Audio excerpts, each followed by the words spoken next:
Paz e graça para você ligado nessa emissora. Começamos agora o seu programa de reflexão, entrevistas e debates de todas as noites.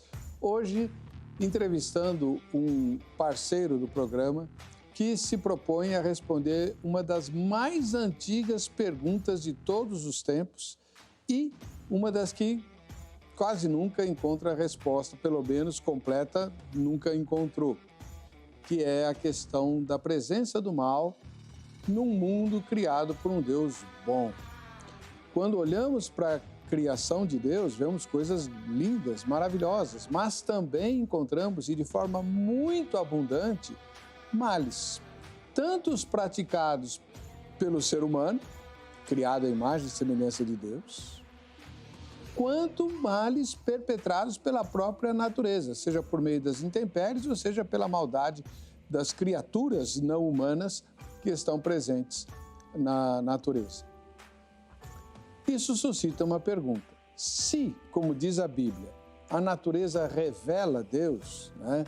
Os céus manifestam a glória de Deus, e o firmamento anuncia a obra das suas mãos, e muitos outros textos, Isaías 40, né? Fala quem criou essas coisas e tal. Se a natureza revela Deus, que caráter esse Deus tem? Porque a natureza está eivada de mal. Ah, mas não foi Deus que gerou o mal, então quem foi? O diabo? Quem criou o mal? Ah, foi o homem. Quem criou o homem? E por que Deus criou o homem sabendo que ele poluiria toda a sua criação com algo tão nefasto quanto o mal? Devemos crer que Deus é bom só porque a Bíblia diz que ele é? Ou há outras evidências disso? Está no ar, vejam só.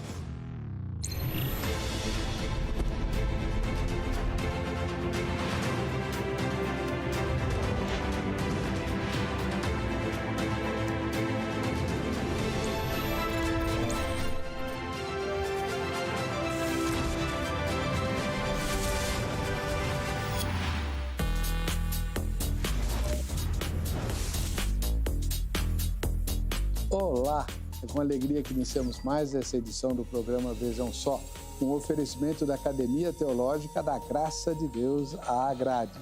Hoje temos o privilégio de receber o pastor, professor, doutor Carlos Augusto Vailate, ministro da Igreja Evangélica Jaboque, parceiro do programa, professor em várias instituições de ensino teológico e um dos teólogos e escritores de maior monta entre a juventude teológica brasileira. Tenho muito orgulho de ser seu amigo e parceiro. Meu querido irmão, seja muito bem-vindo. Graça e paz, Heber. Graça e paz a todos os queridos telespectadores do Vejam Só. Poxa, muito obrigado por essa introdução tão graciosa e generosa, né? Eu diria que a recíproca é verdadeira. Tenho muito carinho pelo irmão. Vejo no irmão não apenas um apresentador, talvez para aqueles que não conheçam nos bastidores, não que eu o conheça tão bem assim, mas o irmão é um homem de Deus sério, piedoso nas coisas dele e que lidera muito bem esse programa, juntamente com o Zeca, com os demais queridos, o Ronaldo da produção. E obrigado mesmo pelos predicados muito gentis e generosos, como sempre, né? Então é uma alegria, viu, Heber? Obrigado pelo convite. Poder participar e tentar contribuir mais uma vez, de fato uma grata satisfação. Obrigado mesmo pelas generosas palavras. Não são generosos, os próprios telespectadores vivem pedindo a sua presença. Não chega a 5 o número de pessoas que são reivindicadas insistentemente pelos irmãos parceiros do São gentis, né? Os telespectadores do Vejam Só são tão gentis quanto o apresentador do programa. Eles querem aprender, assim como eles querem aprender, mas acho que hoje você vai se dar mal. Né? Ai. Porque o tema é complicadíssimo. É espinhoso. Mas como é que fica a Igreja Jaboque? Ela mudou de endereço, mas já tem um tempo. Já faz um certo tempo, né? Nós estamos situados ali na Rua Suzana, número 119, no Jardim Independência, Vila Alpina, São Paulo. Os nossos cultos, pelo menos devido à pandemia, nesses últimos tempos, ele está sendo realizado apenas aos domingos. Devido àquela questão de restrição de horários e tudo, nós temos tido todos os nossos cultos agora em maio às 10 horas da manhã. Então, tão logo as coisas mais ou menos se normalizem, nós voltaremos com os cultos de quarta-feira, também aos domingos, a escola dominical que nós paralisamos, né? Mas as pessoas que estiverem ali nas circunvizinhanças da região da Vila Prudente, Moca, São Caetano, Sapopemba e assim por diante, Luiz Inácio de Anhaya Melo, toda aquela região da Vila Prudente, podem eventualmente nos procurar nas redes sociais, no Facebook da Igreja Evangélica Jaboque, no Instagram também da Igreja Evangélica Jaboque e saberem maiores detalhes sobre os dias e horários de culto. Estamos tomando todos os cuidados com as máscaras, com o distanciamento, com tudo aquilo que manda o figurino, e as pessoas que quiserem eventualmente nos fazer uma visita, elas, seus familiares, serão sempre muito bem-vindos. Vira e mexe, Heber. Claro, o seu programa tem muito prestígio, muita penetração no meio evangélico, então vira e mexe, nós recebemos 1, 2, 5, 10 visitas ali na igreja e, portanto, eu quero agradecê-lo também publicamente por essas referências, as indicações, por essa publicidade positiva que sempre o Vejam Só nos dá. Eu quero agradecê-lo porque recebemos, vez por outra, pessoas que vão à igreja e que perguntam muito do irmão, mas o Heber e tal, né? Será que ele está bem? Às vezes eu não tenho visto mais no programa. Eu falei, não, ele está bem, graças a Deus, tá cuidando aí da mãezinha dele, né, e tal, mas as pessoas têm muito carinho pelo irmão e pelo programa, e eu agradeço também por abençoar a nossa igreja local nesse sentido. Muito obrigado, tá? É um privilégio poder fazer. Vamos ver a matéria que apresenta o espinhosésimo tema de hoje. Vejam só. À primeira vista, pode parecer que, se Deus criou todas as coisas, então deve também ter criado o mal. Entretanto, há aqui um pressuposto que deve ser esclarecido. O mal não é uma coisa, como uma pedra ou a eletricidade. Você não pode ter um pote de mal. O mal não tem uma existência própria, mas, na verdade, é a ausência do bem. Por exemplo, os buracos são reais, mas somente existem em uma outra coisa. À ausência de terra, damos o nome de buraco, mas o buraco não pode ser separado da terra. Quando Deus criou todas as coisas, é verdade que tudo o que existia era bom. Uma das boas coisas criadas por Deus foram criaturas que tinham a liberdade em escolher o bem. Para que tivessem uma real escolha, Deus deveria permitir a existência de algo além do bem para escolher. Biblicamente, o correto é entender que o mal é a ausência do bem. Em outras palavras, num sentido ainda mais específico, podemos dizer que o mal é a ausência de Deus. Isto é, o mal é aquilo que é contrário a Deus. Então, sob esse aspecto, não é errado dizer que, teoricamente, o mal sempre existiu. Isso porque Deus, que é plenamente bom e santo, também sempre existiu. Portanto, em tese, aquilo que é oposto a Deus é o mal. Por isso, esse mal moral é chamado na Bíblia de desobediência, erro, iniquidade e pecado. Apesar de, em princípio, o mal sempre ter existido, como aquilo que é oposto a Deus, ele somente passou a ser uma possibilidade experimental após a existência das criaturas de Deus. Deus criou seres racionais, dotados de personalidade, intelecto, vontade e responsabilidade. Então, quando um desses seres livremente resolveu se opor a Deus e desobedecer à sua vontade, o mal passou a ser experimental. Assim, é possível entender que o mal experimental, como uma realidade presente no mundo, surgiu das escolhas e decisões erradas de seres que foram criados por Deus originalmente bons. Entretanto, é confortador, mesmo quando entendemos pouco do propósito de Deus para o mal, saber que tudo começou muito bom e há de terminar assim também. Vamos avançar mais um pouco nessa tão importante e longa discussão teológica. Fique ligado, nossa entrevista de hoje já está no ar. Assunto muito profundo, matéria excelente para variar, né? Em todos os seus aspectos. Parabéns à equipe. Muito bem, agora é hora de apertar o meu querido irmão e amigo Carlos Augusto Vailate, doutor, professor, né, escritor, acabou de lançar um livro que tem a ver diretamente com o tema de hoje, né? Mostra Para 3 mesmo?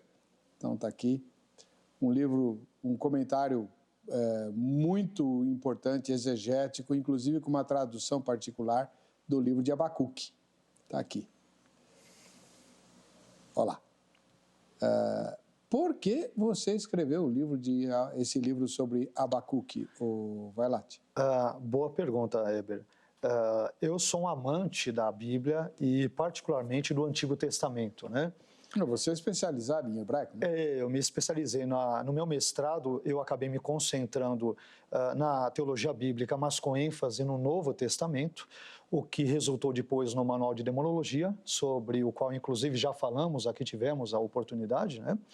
E depois no doutorado eu acabei me especializando mais na área de Antigo Testamento, por justamente tentar abranger a Bíblia toda, Antigo e Novo Testamentos, o texto hebraico e o texto grego.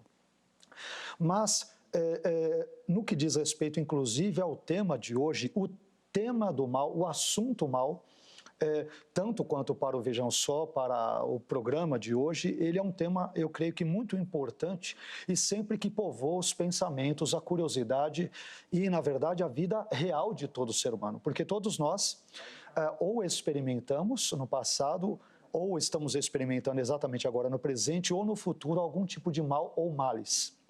Como a reportagem muito bem colocou, ou males chamados assim morais ou naturais. E à medida do avanço aí do programa, nós poderemos especificar mais esses itens. Então, Abacuque trata diretamente desse problema. Como que pode Yahweh ou Yahvé, esse Deus único, todo-poderoso, que é amoroso, que é bondoso, que é conhecedor de todas as coisas, ele permitir que o mal estivesse presente na Judá do final do 7º século a.C., e quando ele vai debelar ou eliminar esse mal, a solução que ele dá para o problema aparentemente parece ser maior do que o problema. Quer dizer, ele envia os caldeus, os neobabilônios, a fim de que esses venham punir, por meio da violência, o problema da violência presente em Judá. Então, esse acaba sendo um problema desconcertante para Abacuque, para os seus leitores, para aqueles que certamente experimentam isso em loco, naquele contexto, e, portanto, Abacuque trata um dos temas mais importantes. Os estudiosos de Abacuque são quase que unânimes em dizer que um dos problemas, um dos temas mais presentes nesse livro é a teodiceia. Isto é, como justificar a existência de um Deus todo bondoso, todo amoroso, todo conhecedor, todo justo, concomitantemente com a presença do mal e do sofrimento no mundo. No caso, na Judá do 7º século a.C. Então, esse é o tema, é a espinha dorsal que acaba norteando os subtemas e os demais temas subsidiários de Abacuque. E como eu sou um amante, mais uma vez, desse tema e da Bíblia hebraica, eu busquei unir os dois mundos, Bíblia e o tema do mal, num único livro. Jó também trata muito desse tema, né? Jó e Abacuque são dois dos livros bíblicos que tratam muito desse tema e, portanto, eu busquei enveredar sobre esse assunto. Aliás, os leitores verão que eu dediquei aí alguns trechos justamente a falar sobre o assunto, ora pautado no programa de hoje. E sempre lembrando que o livro traz, como todos os livros sobre o Antigo Testamento, que o pastor Vailate escreveu, uma tradução pessoal, né? Sim, sim. Que no final do livro. Tem alguma novidade nessa tradução? Muitas novidades. Aí nós teremos que ter, se me permite, um programa específico só para isso. Tá. Nós teremos, porque tem muitas curiosidades em Abacuque. É um livro pequeno, em termos do seu tamanho, do seu conteúdo, mas em termos de variantes textuais e problemas gramaticais, ele tem para dar e vender. É um livro difícil de ser traduzido, diferentemente de Jonas. Estive aqui já em outra ocasião para falar de Jonas, né? Jonas, ele é mais ou menos ali do mesmo tamanho que Abacuque, mas é de fácil tradução, fácil compreensão. Algo que não ocorre com Abacuque.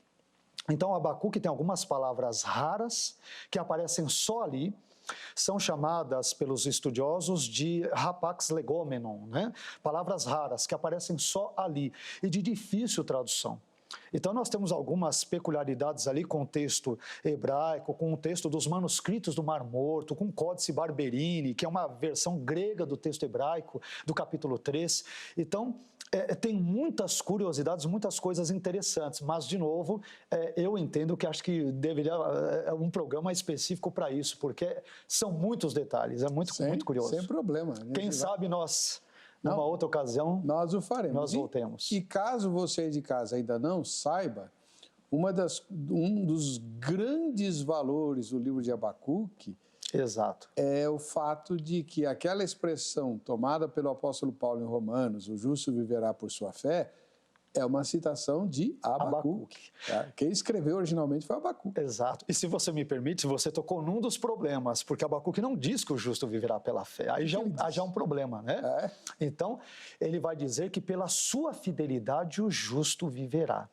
Não é a mesma coisa? A palavra... Então, aí é que eu explico, aí você teria que ler o livro para entender, porque eu entendo que quando Paulo vai depois reverberar esse ensino em Romanos, em Gálatas, em Hebreus outro autor o fará, embora muitos estudiosos atribuam Hebreus também a Paulo, mas nós não temos como confirmar isso, ele traz ali a palavra grega pistes, né? Paulo verte emuná, cujo sentido fundamental, de onde vem inclusive a palavra amém, tem a ver com a ideia da palavra amém, né? Mas eu defendo que emuná e pistes, nesses contextos, eles têm uma nuance dupla de fé e fidelidade. Isto é, o justo ele é justificado, a minha leitura de Paulo, por uma fé e fidelidade. Não é apenas uma fé abstrata, etérea, mas é uma fé que desdobra-se numa vida de fidelidade a Deus. Então, por meio dessa fidelidade a Deus na prática, você demonstra aquela fé interna que você tem no seu coração. Então, eu critico, aliás, aqueles que traduzem, claro, eu critico academicamente, em Abacuque, no contexto de Abacuque, no capítulo 2, versículo 4, o justo viverá pela fé. Não é fé, é fidelidade. Então, Deus está dizendo para Abacuque, os neobabilônios estão para invadir Judá. E vai haver todas aquelas deportações, né? 605, 597, 586, 582 antes de Cristo. Apesar dos neobabilônios serem fiéis, traiçoeiros, serem maus, você e os demais judeus, apesar de serem levados daqui a pouco para a Babilônia, não se comportem como eles, sejam fiéis a mim, não hajam como os infiéis neobabilônios. Então, o justo viverá pela sua fidelidade a mim, ele não se comporta como os ímpios, ainda que esses ímpios venham possuir a sua terra e destruir o seu povo, você deve agir de forma distinta. E no livro eu trabalho outras coisas, essa expressão justo viverá pela fé, ela também tem variantes textuais. Né? Pode ser traduzido como meu justo ou viverá pela minha fidelidade, a fidelidade de Deus, ou seja, só esse versículo... Calvino que traduziu isso? Então, você tem possibilidades... Né? Você tem possibilidades de tradução distintas pelas variantes textuais. Então, Abacuque em si é um livro pequeno, mas repleto de problemas textuais, de crítica textual, de traduções, das palavras raras. É um livro difícil de traduzir, escrever e comentar, mas eu espero que quem leu, pelo menos até agora, né, tem me dado feedbacks muito bons, porque além de ser uma tradução do hebraico, eu também comento todos os principais problemas técnicos e críticos. Olha, aqui você tem um problema nessa expressão, ela pode ser lida assim, assado, interpretado de outra forma. Então, eu tenho recebido feedbacks muito bons. Tá bem técnico. Mas isso é excelente, porque principalmente quem já nasceu na igreja, sofre de um problema, de um mal, e não se dá conta disso, que é o de engolir termos, conceitos e palavras sem discerni-los adequadamente. Entrega o teu caminho ao Senhor, confia nele, mas ele fará. Salmo 37:5 era a aspirina espiritual da minha juventude. Tudo se resolvia por isso. Agora, o que significa entregar o caminho ao Senhor e confiar nele? Né? Sim. Nunca ninguém explicou. Perfeito. Né?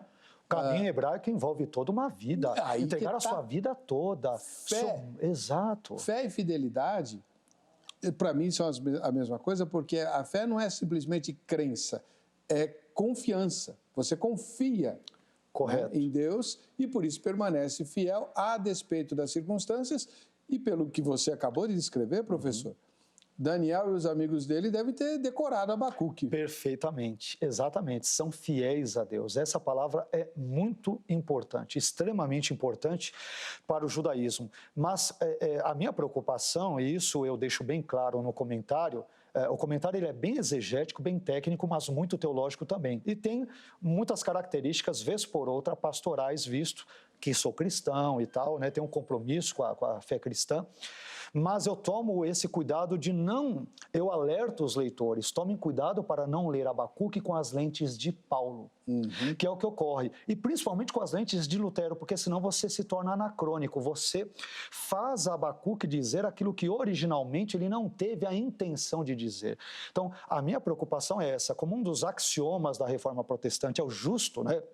Viverá pela fé, o tal do sola fide, mas não nos esqueçamos de que Lutero, ele acabou estranhando Tiago, a epístola de Tiago durante um momento, porque a ênfase de Tiago era abacuqueana.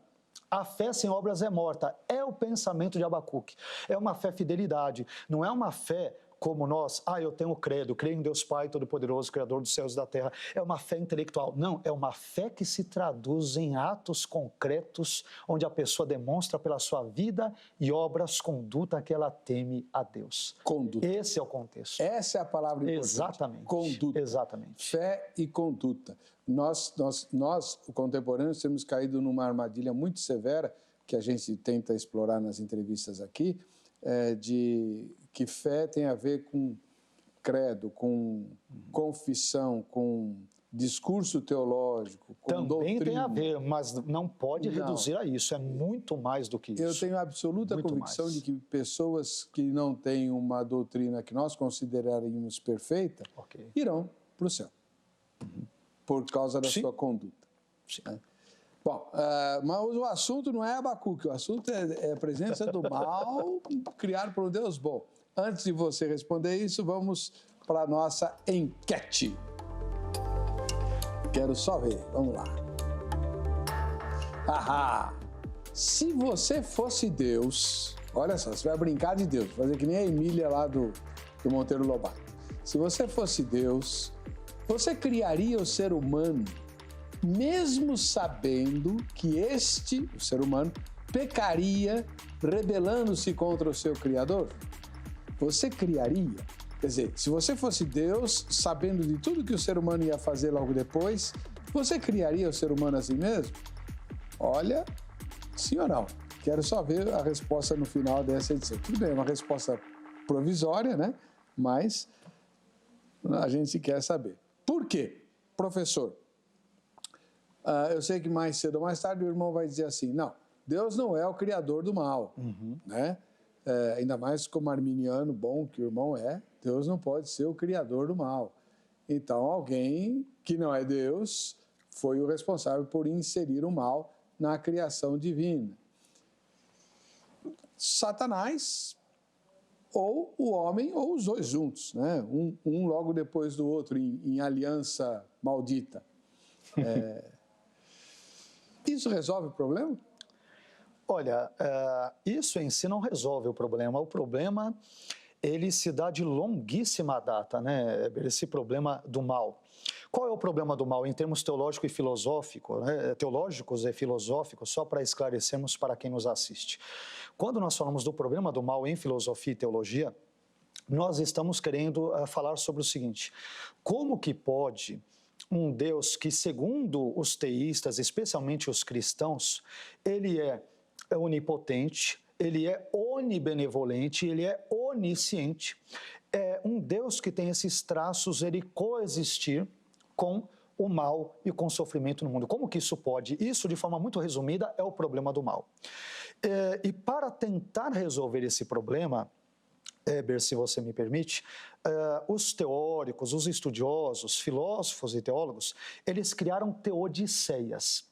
Teodiceia é um termo grego que, ao que tudo indica, foi criado pelo filósofo alemão Gottfried Leibniz, no contexto do início do século XVIII.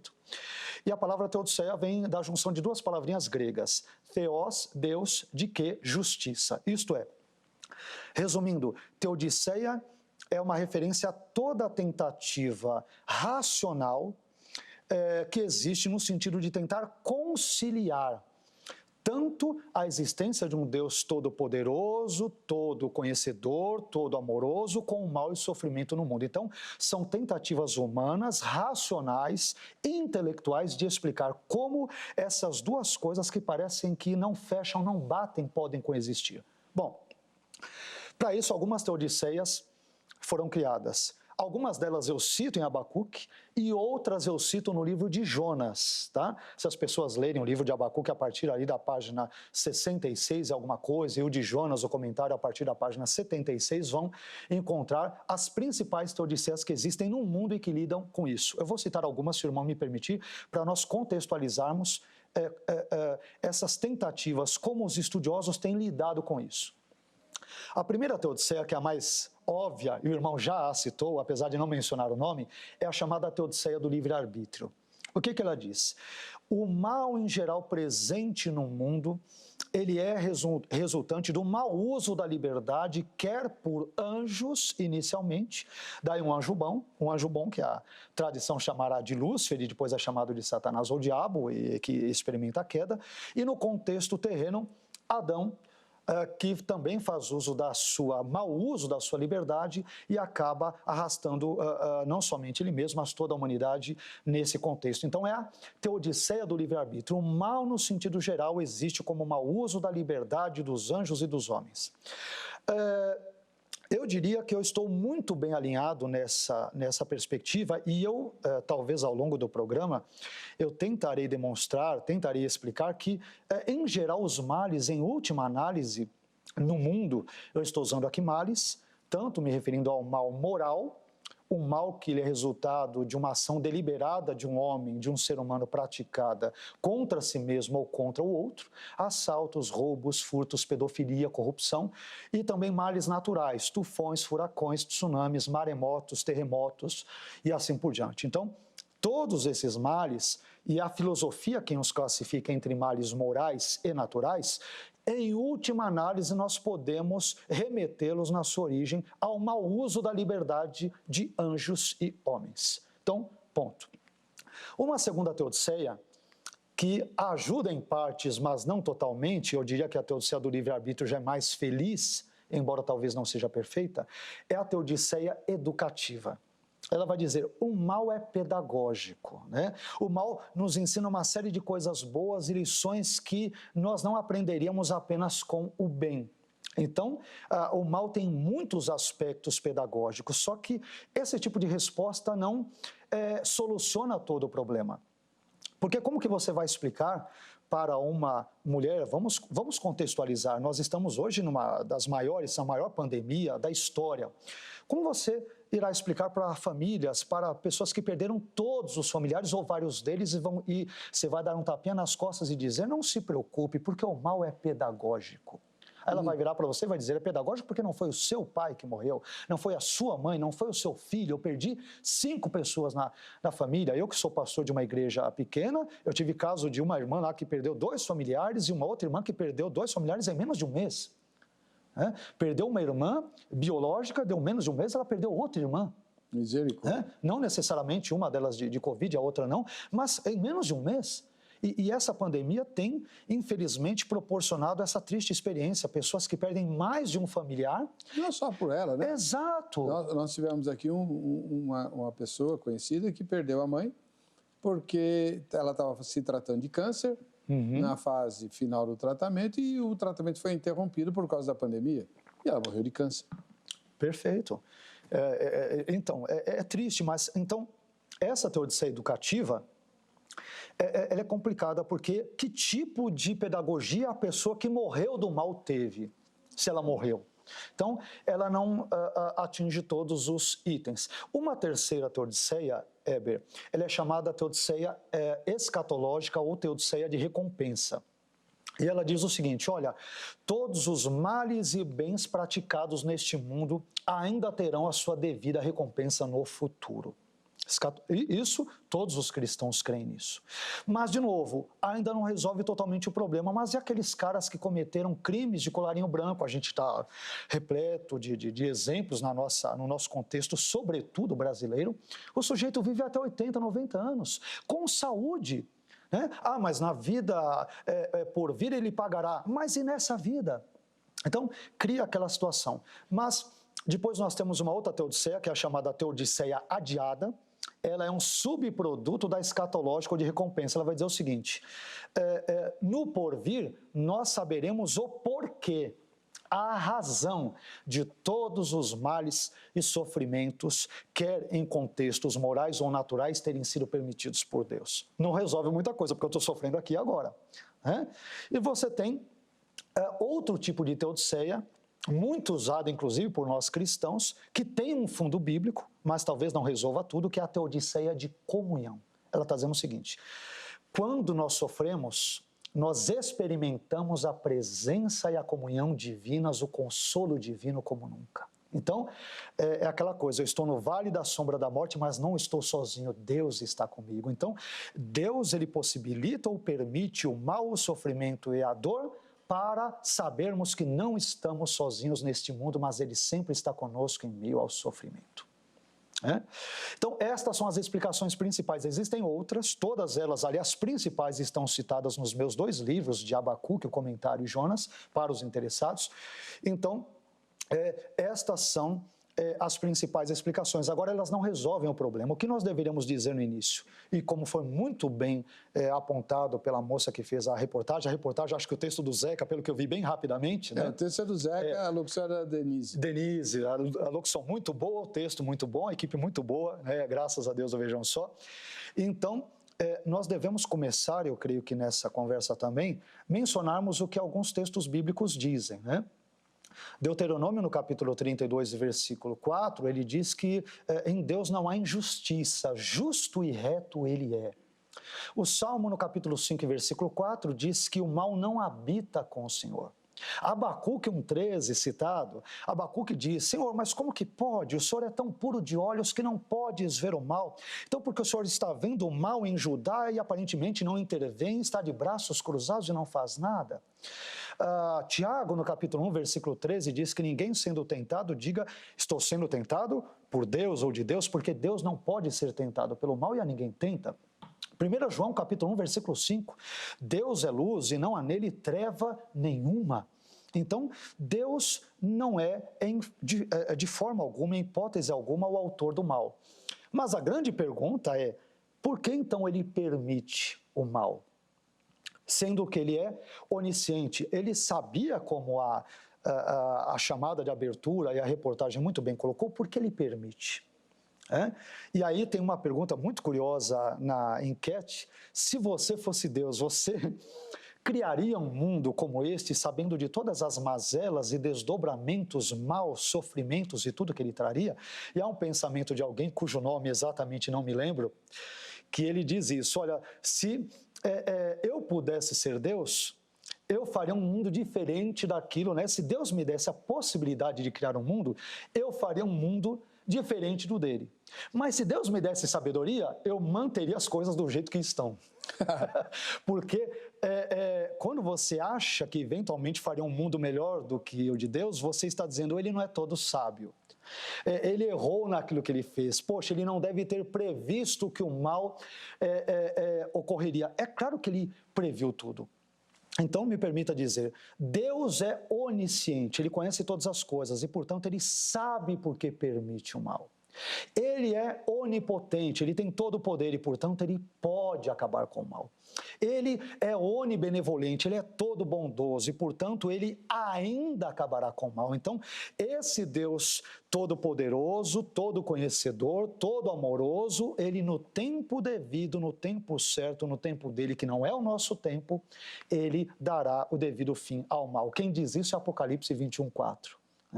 Lá não haverá mais choro, nem pranto, nem clamor, nem dor, nem morte, porque essas coisas são passadas. Aliás, relembrando a fala famosa de Billy Graham, quando ele diz, eu já li a última página da Bíblia, né? E Deus irá vencer. Então, a história terminará do jeito como Deus a designou, a programou e a projetou.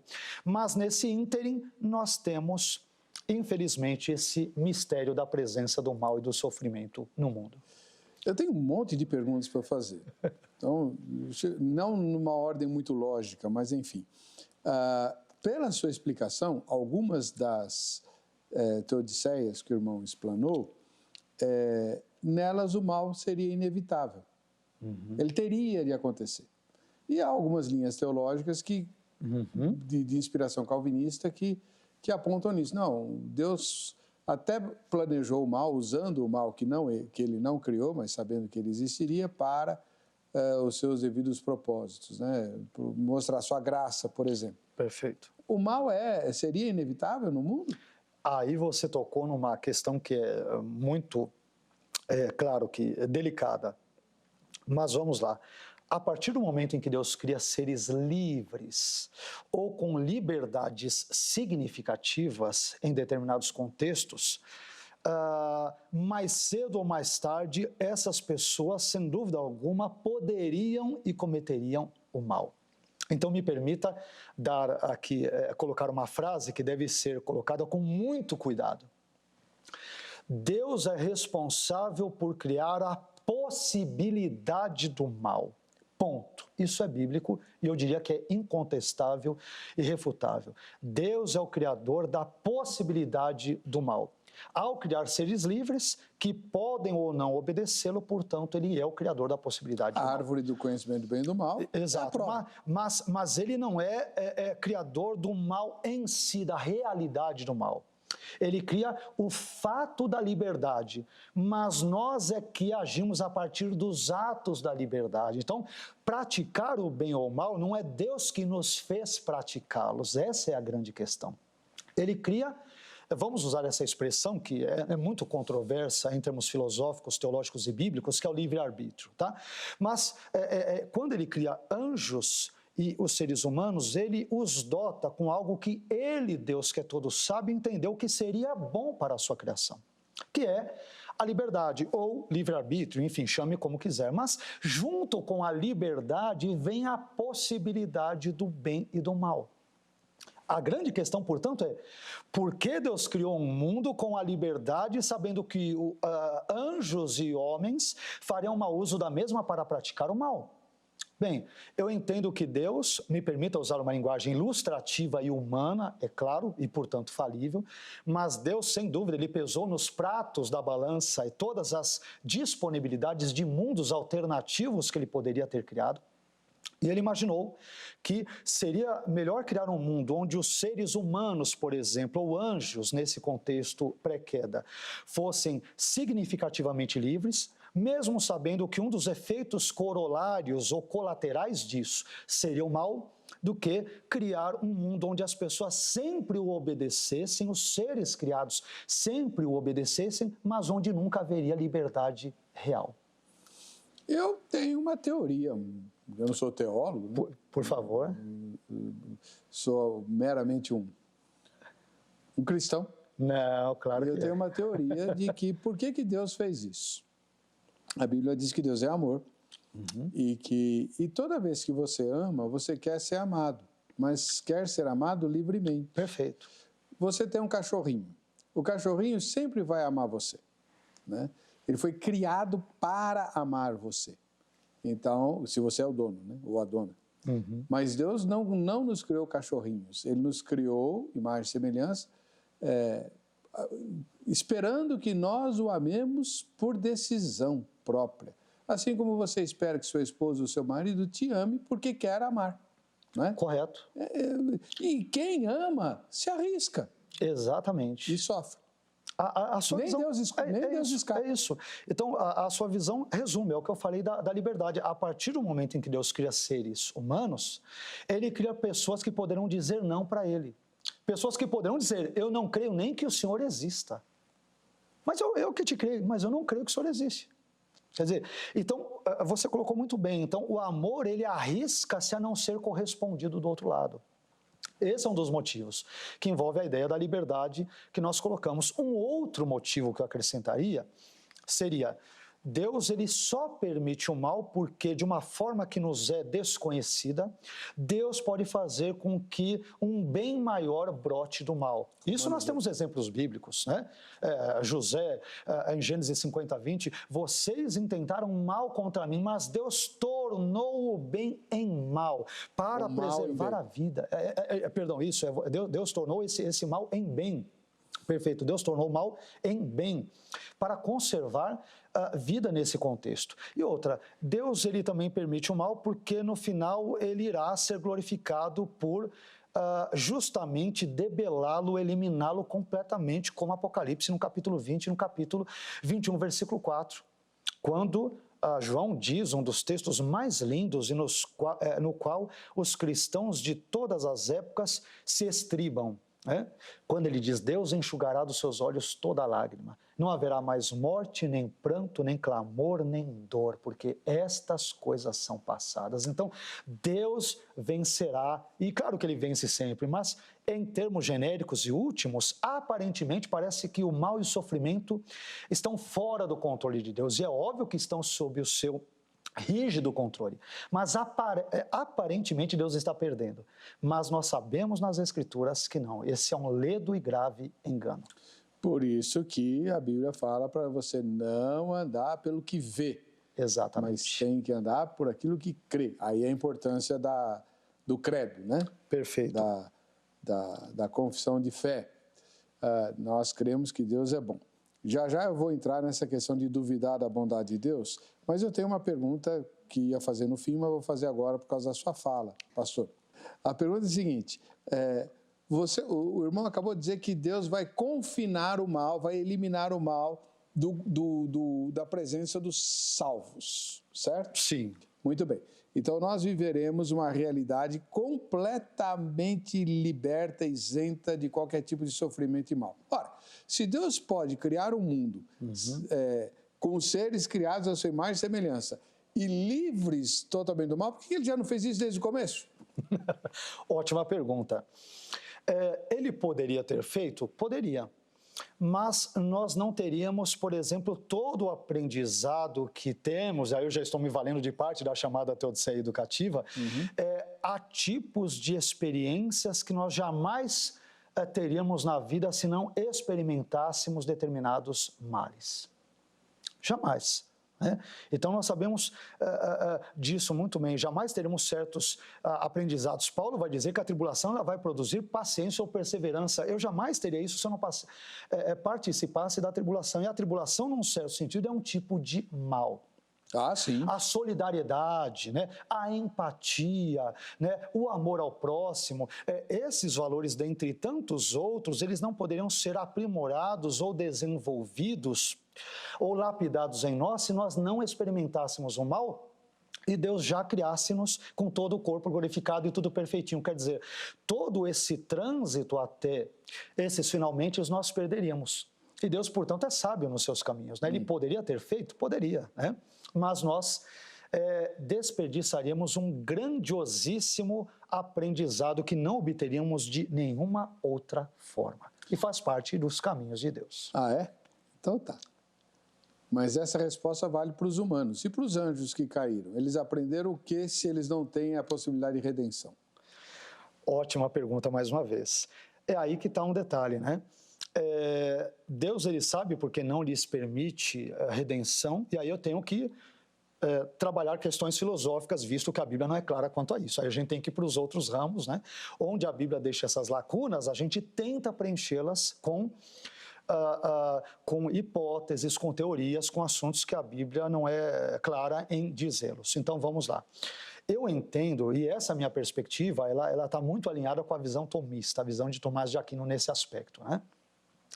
Eu entendo o seguinte, que a oportunidade de arrependimento que nós, seres humanos, temos, vamos dizer que dentro de um período de 50, 60, 70, 80 anos que vivamos, seja lá qual for, vamos colocar a média bíblica, que é de 70, 80 anos, Essa média, isso corresponde na vida de um anjo, sendo muito resumido, a um único momento. Verdade. Então, quando Deus cria os anjos, eles tinham um grau de beatitude ou de iluminação e de proximidade de Deus que nenhum de nós tem. E é por isso que Deus é infinitamente mais rígido com eles, devido ao grau de iluminação e de proximidade que eles têm com a divindade. Justo. Por é isso que ao justiça. caírem, eles acabam não tendo essa oportunidade de redenção, porque é indesculpável o grau de iluminação, o grau de conhecimento, diferentemente de nós seres humanos, né? Eles tinham uma compreensão e uma, vamos usar essa terminologia, uma visibilidade de Deus, uma proximidade que nós não temos, ou talvez nunca o teremos neste mundo. Só que isso nós temos esses 60, 70, 80, todo o nosso tempo de existência. Para o anjo é um ato. Quando ele age, Lúcifer, vamos imaginar, usar essa terminologia, o ato dele ali, ao rebelar-se contra Deus, a queda já é indesculpável, devido à enormidade do conhecimento e de iluminação ou de visão beatífica. Vamos usar essa nomenclatura, que é uma nomenclatura dos teólogos medievais, escolásticos e outros. A quantidade de visão beatífica que Lúcifer tinha de Deus torna-o, portanto, indesculpável, portanto, não digno desta redenção. Mas é bastante claro, e assim, claro, eu acho que é a resposta perfeita, porque se Deus é justo, ele não pode julgar, até a justiça humana fala isso, né? Ser justo é julgar os desiguais de forma desigual. Exatamente. E aí tem um outro detalhe, Heber, se também você me permite, que é interessante, porque outra pergunta poderia ser colocada. Por que Deus não poderia ter nos criado, a nós seres humanos, como seres simplesmente espirituais, que não tivessem problemas físicos? Né? Não tivéssemos problemas físicos, não tivéssemos doenças, não morrêssemos. Por que Ele não nos criou assim? Pois é, a questão é, por que Ele não nos criou como estes seres? A questão é, Ele criou seres assim, esses seres são os anjos. Só que ainda assim, os anjos não desfrutam de todos os bens que nós, seres humanos, desfrutamos, e o inverso é verdadeiro. Então, um anjo não pode pegar catapora, não pode ficar gripado, pelo menos até onde nós nos percebemos, mas ele também não pode saborear um delicioso churrasco. Um anjo não pode morrer afogado numa piscina, mas também não sabe o que é a beleza e a delícia que é nadar em alto mar ou numa piscina.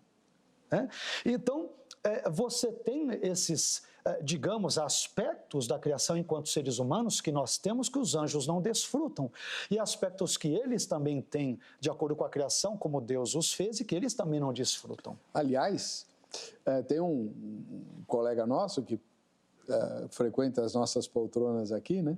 E que ele é assim, muito simpático à ideia hebraica, de uma das seitas hebraicas lá, de que Satanás se rebelou contra Deus por inveja do homem.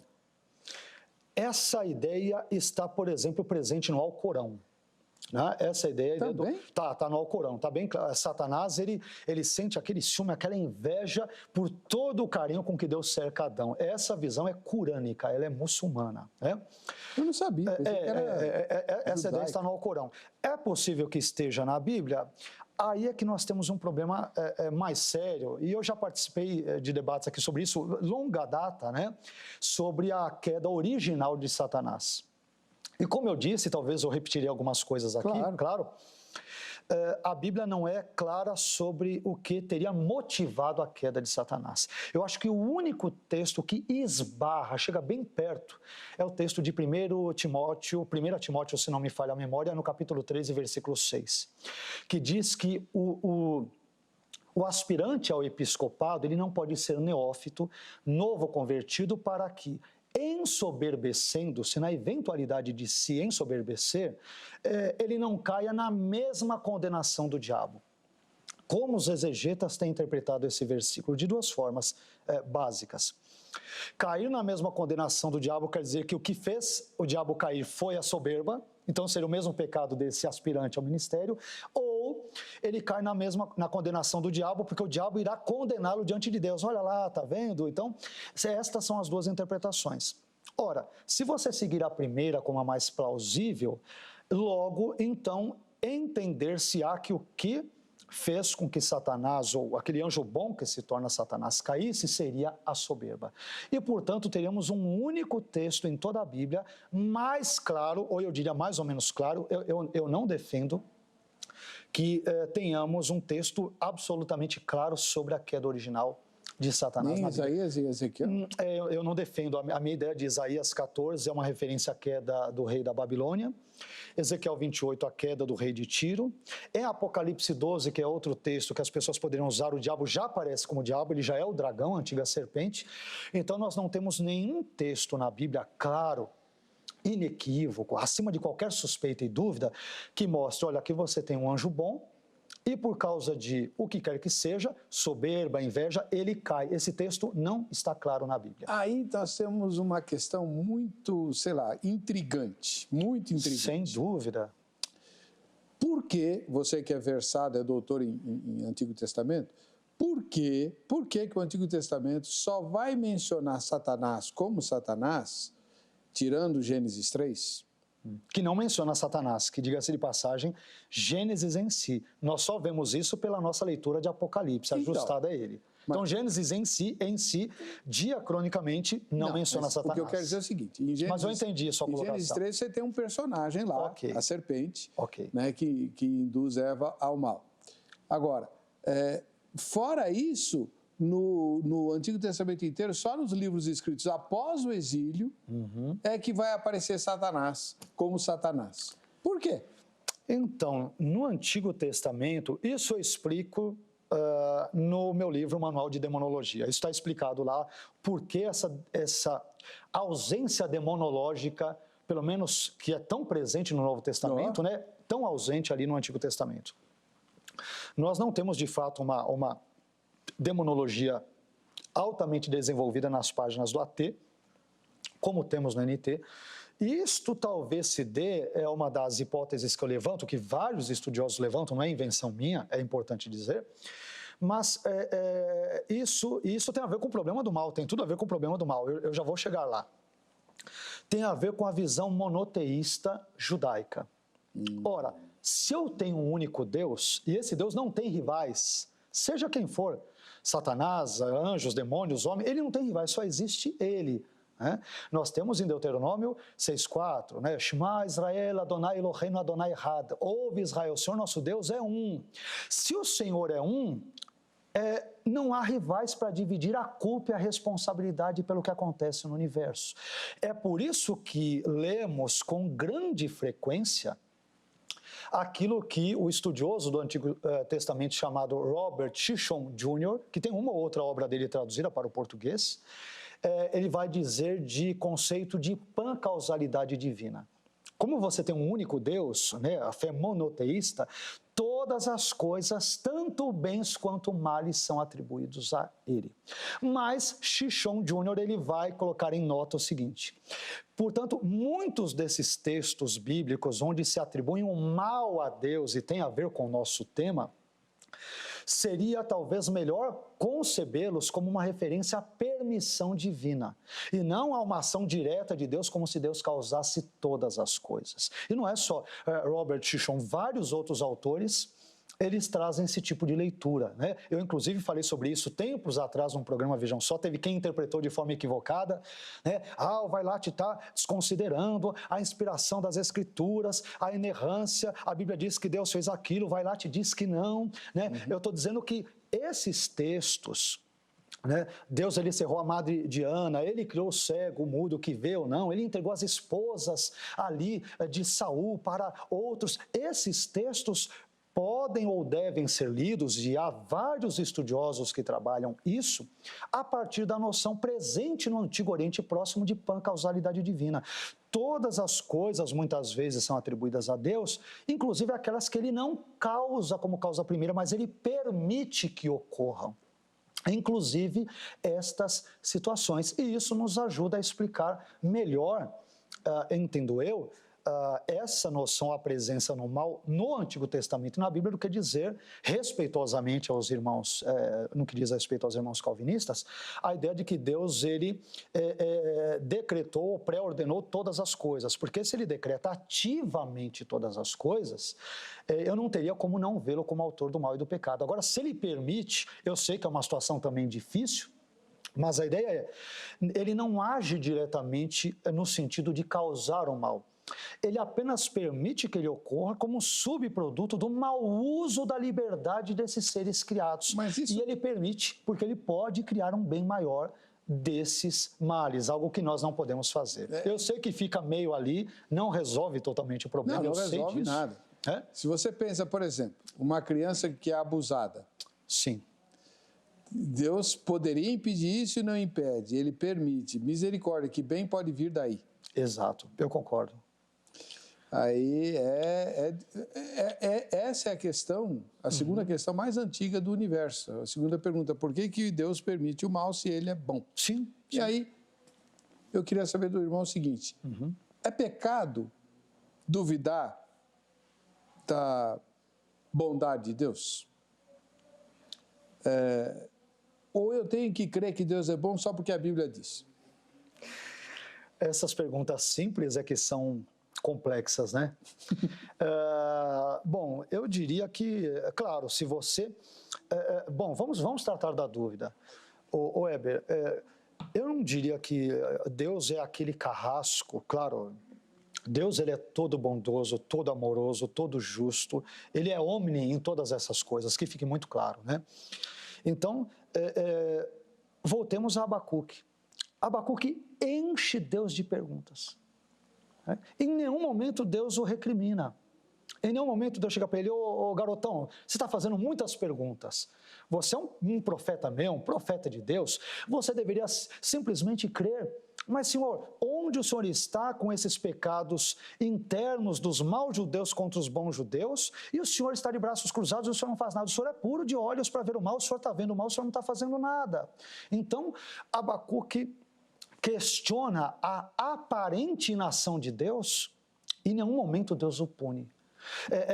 Quando nós cremos, eu já disse isso na igreja que eu pastorei várias vezes, crer em Cristo, em Deus, na palavra de Deus, não significa que devamos sacrificar o nosso cérebro, porque Deus nos criou como seres racionais, emocionalmente, muitas vezes volúveis, voláteis quanto a essas questões do sofrimento e do mal. Então, se você me permite, eu vou responder com um exemplo muito caro para mim. No início da minha conversão, eu estava com 6 meses, talvez nem isso de conversão, e meu pai morreu. Eu estava com 19 para 20 anos, hoje estou com 48, estava com 19 para 20, tinha acabado de me converter, já era líder de jovens da igreja que até então estava e tal, e nesse ínterim meu pai morre. Ele teve embolia cerebral, a certidão de óbito dele, embolia cerebral e fibrilação atrial. Na madrugada, não esqueço até hoje, eu vou entrar na sua pergunta prática, porque uma coisa é você teorizar, outra coisa é você refletir sobre algo que você vive. Aí a coisa adquire outro contorno, né? Então, numa madrugada, acordo meu pai roxo na cama, tentando respirar, e eu estava já terminando ali o serviço do tiro de guerra, tinha aprendido a fazer respiração, comecei a fazer respiração nele, boca a boca, tampava de todo jeito, minha mãe caiu de joelhos na cama, começou a chorar, eu sou filho único, e eu falava, mãe, não chore, o Deus que eu ouço ali as pregações sobre ele na igreja, ele vai ressuscitar o pai, ele tem poder para isso. Olha a fé de um novo convertido. E minha mãe chorando, e eu tremendo de medo dentro de mim, eu não queria transparecer medo ou fraqueza para ela. Eu falei, mãe, Deus vai ressuscitar o pai.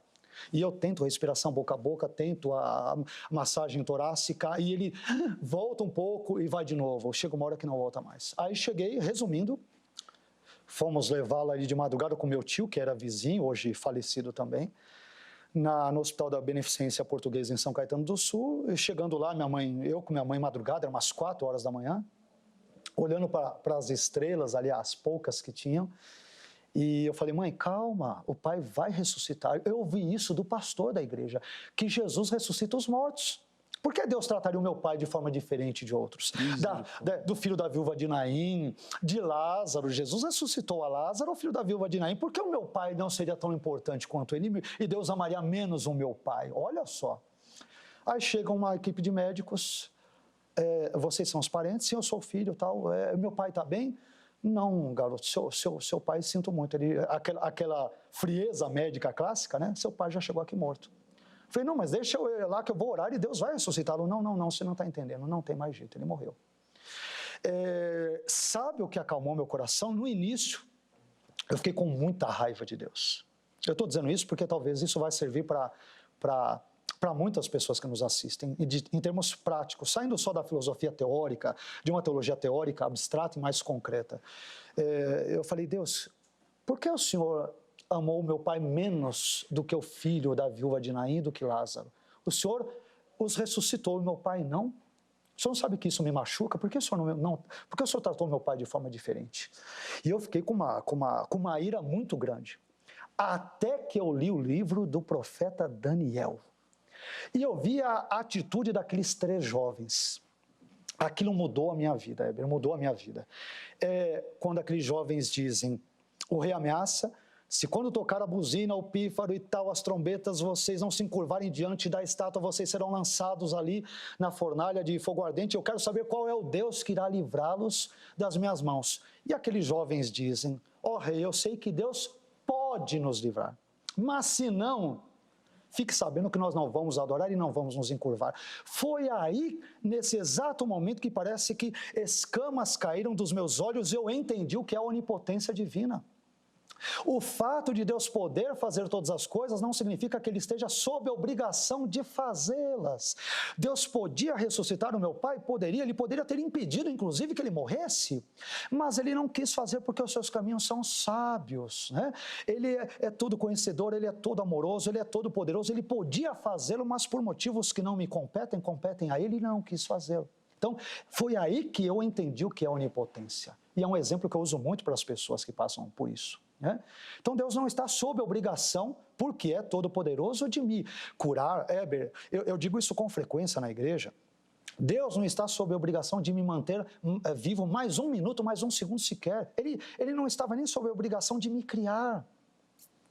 Tenho 48 anos. Há 49 anos atrás eu não existia.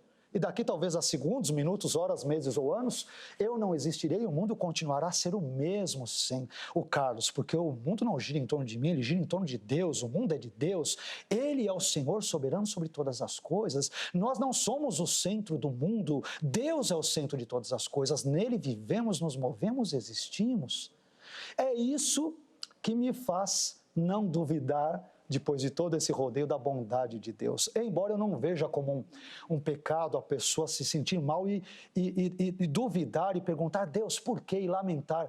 Essa pergunta é legítima. Leiamos os Salmos. Senhor, onde o Senhor está? Que o Senhor não me ouve. Eu clamo de dia e de noite, o Senhor me ouve. E Deus nunca recrimina as pessoas que agem assim. Eu acho que nós temos muitas vezes um farisaísmo no nosso contexto, onde nós somos ensinados, irmão, não murmure diante de Deus, né? Eu já ouvi absurdos em meio a enterros, em velórios. Eu já ouvi absurdos como, irmã, para de chorar pela morte do seu marido, parece que você não é crente. Gente, mas ela é crente, mas ela é humana. Eu já ouvi, Heber, mais de uma vez, pasme, pessoas insensíveis, pare de chorar pelo seu filho, pelo seu marido, pelo seu, seja lá, força, parece que você não é crente, você irá encontrá-lo. Espera um pouquinho, o fato de eu ser crente não significa que, poxa, eu sou uma pessoa de carne e ossos com emoções, e eu ensino o contrário, ponha para fora isso. Né? Jesus, mesmo sabendo que ressuscitaria Lázaro, ele chora. Esse é um dos textos que eu acho maravilhosos da Bíblia. Jesus chora ali em João capítulo 11, versículo 35, sabendo que versículos depois ele irá ressuscitá-lo. E eu pergunto, por que ele chora? Sabendo que irá ressuscitá-lo. Talvez uma das ensinações que eu tiro para mim, é que Jesus nos ensina a vivermos o momento. O momento de luto é luto. O momento de dor é dor, não é isso que Paulo ensina? Chorem com os que choram, alegrem-se com os que se alegram, curtam o momento, quer de luto, quer de bonança. Os patriarcas todos guardaram luto. Exato. Então, e o judeu curte mesmo, né? Moisés morre, 30 dias de luto. Claro que é outro contexto, mas nós somos ensinados a maquiar o luto, a sermos fortes, né?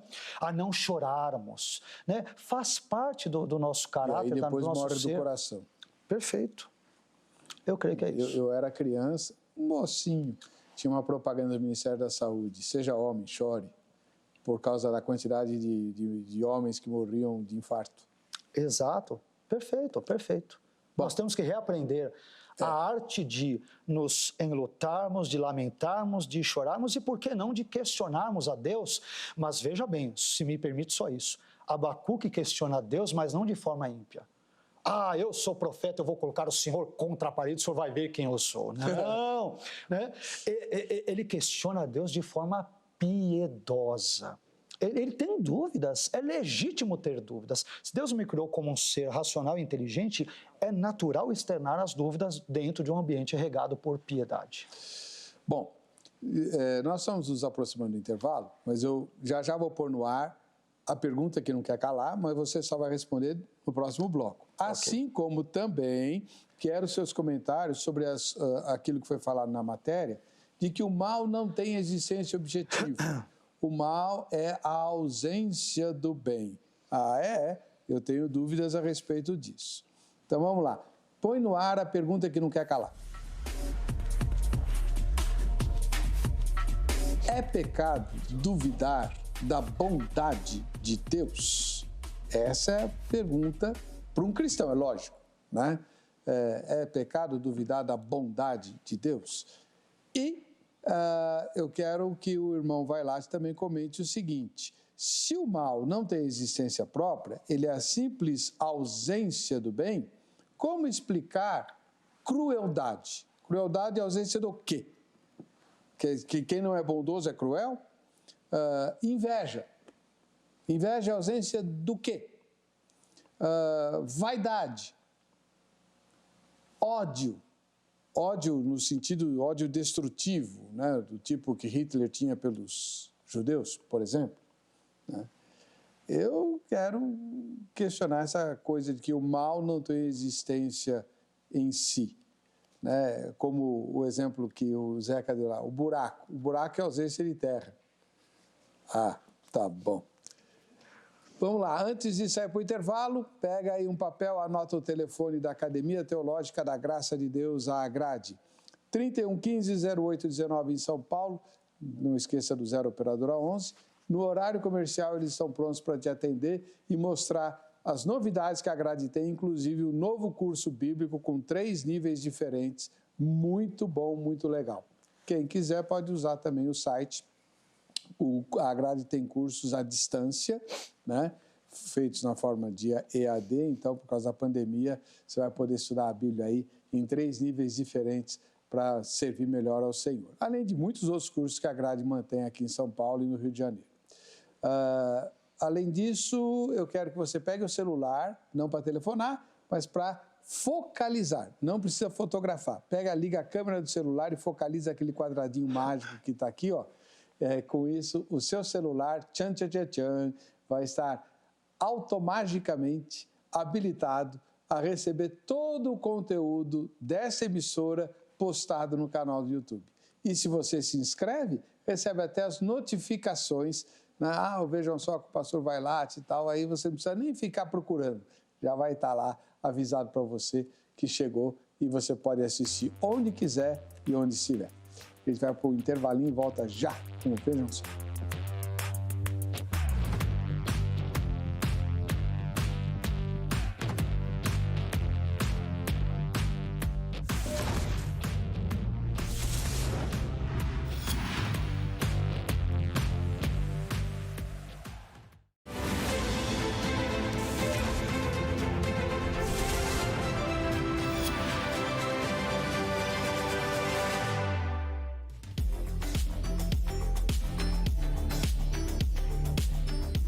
Muito bem, estamos de volta com o programa Vejam Só. Eu hoje entrevistando o professor Dr. Carlos Augusto Vailate, que é pastor da Igreja Evangélica Jaboque. E antes de ele voltar com a palavra, deixa eu mostrar pelo menos 2 pessoas que estão assistindo ao Vejam Só. Nós temos aquela promoçãozinha, né, do programa para premiar os nossos telespectadores e as nossas telespectadoras também. E para você concorrer, você manda seu vídeo ou a sua foto para o e-mail vejamsó@rittv.com.br. Mas e-mail, e-mail. Esse programa é do tempo da televisão a lenha. Então é com e-mail mesmo, vejamsó@rittv.com.br, posta lá que você está concorrendo aí aos presentes que o Vejam Só sorteia. Em Palmas, lá no Tocantins, nós temos o pastor Gleive Márcio assistindo ao programa. Ô, pastorzão, que prazer conhecê-lo. Que Deus o abençoe grandemente. Foto bacana aí do gabinete pastoral, né? Muito legal. E quando estiver passando por São Paulo, nos manda um alô com antecedência, dizendo inclusive que assunto o senhor gostaria de abordar aí num debate e tal, que a gente pauta. Nós não temos verba nem para estacionamento mais, né? É tudo... a coisa tá o problema do mal na prática. É o problema do mal na prática. É o problema do mal na prática, exatamente. Então, todo mundo que nos assiste, gosta, quer participar, avisa a gente, a produção, a gente vai checar, né? Qualquer um que pode vir, né? Mas a gente checa direitinho, sendo propício, a gente tem o irmão ou a irmã participando aqui do programa. Quando eu falo em checar, não é questão de censura, é porque esse programa é sustentado por ofertas de gasofilácio. Você vê que nós temos anunciantes extremamente poucos, para não dizer quase nenhum. Que pena. Então esse programa é sustentado por gasofilácio de igreja e eu não vejo como pegar o dinheiro do gasofilácio e trazer, por exemplo, um adepto de uma seita. Ainda que ele venha a ser contestado num debate, ele terá voz e vez em tempos e termos iguais ao que esposa a verdade. Eu me oponho a esse tipo de coisa, a não ser que um anunciante financie. Aí tudo bem, mas pegar dinheiro que foi depositado, dízimos e ofertas, foi depositado no gasofilácio da igreja para promover ideias que vão contra as escrituras, isso eu não faço. Correto. A outra foto vem de Pindamonhangaba, no interior de São Paulo. Rafael Fernandes, nosso telespectador. Que bom tê-lo aí. Deus abençoe bastante, viu? Eu gostei da tela de fundo lá, olha só, né? Eu vejo só muito boa a sua foto. Boa sorte no dia do sorteio, Rafael. Um ósculo santo para você. Muito bem.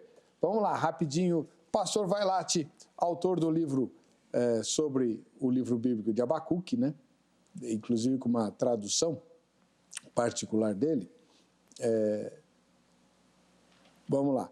O senhor acredita na existência objetiva do mal? Eu entendo, sim, que na existência objetiva, no sentido de que ele é real, mas em termos conceituais eu me alinho com o texto do nosso querido Zeca. Eu diria, sim, que o mal ele não tem a sua existência real em si, embora seja objetivo, ele exista, né?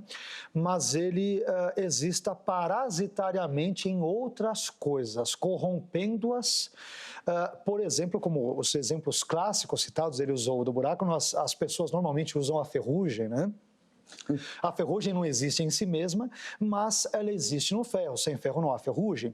A cárie não existe em si mesma, só existe no dente. A podridão de um tronco de uma árvore. Não existe podridão se não existir a própria árvore. A rotura, o rasgo feito num tecido, a traça ali, aquele buraco que deixa no tecido, não existiria sem o próprio tecido. Então, o mal é uma corrupção ou deterioração de uma coisa boa. Sem essa coisa boa em si, na qual o mal seja parasitário, ele não existe em si, embora seja real. Obviamente, qualquer pessoa que tem qualquer tipo de dor de cabeça, dores financeiras, vamos dizer, emocionais, ele não vai dizer que aquilo é uma ilusão, ele é real. Mas o mal não é uma entidade em si, mas ele acaba sendo parasitário de coisas boas, deturpando-as, corrompendo-as nesse aspecto. É essa a leitura que eu percebo de forma geral, Weber. E a inveja? É a ausência de quê? Então, a inveja, o que é a inveja? a inveja é o sentimento de desgosto e infelicidade, mal-estar, pesar pela felicidade alheia. Então a inveja acaba sendo, por exemplo, a ausência de amor ao próximo, a ausência de contentamento com aquilo que tem. Né? Porque quando você é invejoso, você sente aquela infelicidade pelo sucesso alheio. Né? Então esse é o ponto que eu tenho. A inveja é justamente esse desamor, o ódio, a ausência de amor, né? Ou essa deturpação do que seria ali o amor. A pergunta que não quer calar, você já tinha respondido, né? Sim. Eu fiz uma confusão aqui nos meus alfarrábios e por isso coloquei ela antes, mas tudo bem. Sim, sim. Vamos ver os comentários dos nossos telespectadores. Valentim Romário, ele publicou lá nas nossas redes sociais o seguinte, vamos lá. Acho que é como o vaso perguntar ao oleiro o porquê foi criado. Melhor outros temas como Levítico 10. Eu não sei, de que trata Levítico 10? Provavelmente ali da pureza e impureza, né? O capítulo 11, ali naquele contexto em geral, entre questões de pureza, impureza e outras questões ali legais. A gente pode pautar, Valentim, não tem problema não. Lívia Britos publicou: o ser humano não investe em coisas falidas, né? Dificilmente. Só Deus mesmo. Ela está respondendo a enquete. Você criaria? Eu não criaria, não. Por isso que Deus não me fez Deus, né? Ele é sábio. Luciana Perucci. Criamos filhos mesmo sem saber como eles serão. É verdade. O amor não muda com as escolhas deles. Também é grande verdade. É só quando você é pai ou mãe que a gente percebe isso, né? E a parábola do filho pródigo faz sentido. Todo sentido. Enquanto eu era só filho, eu sempre fui o filho bonzinho.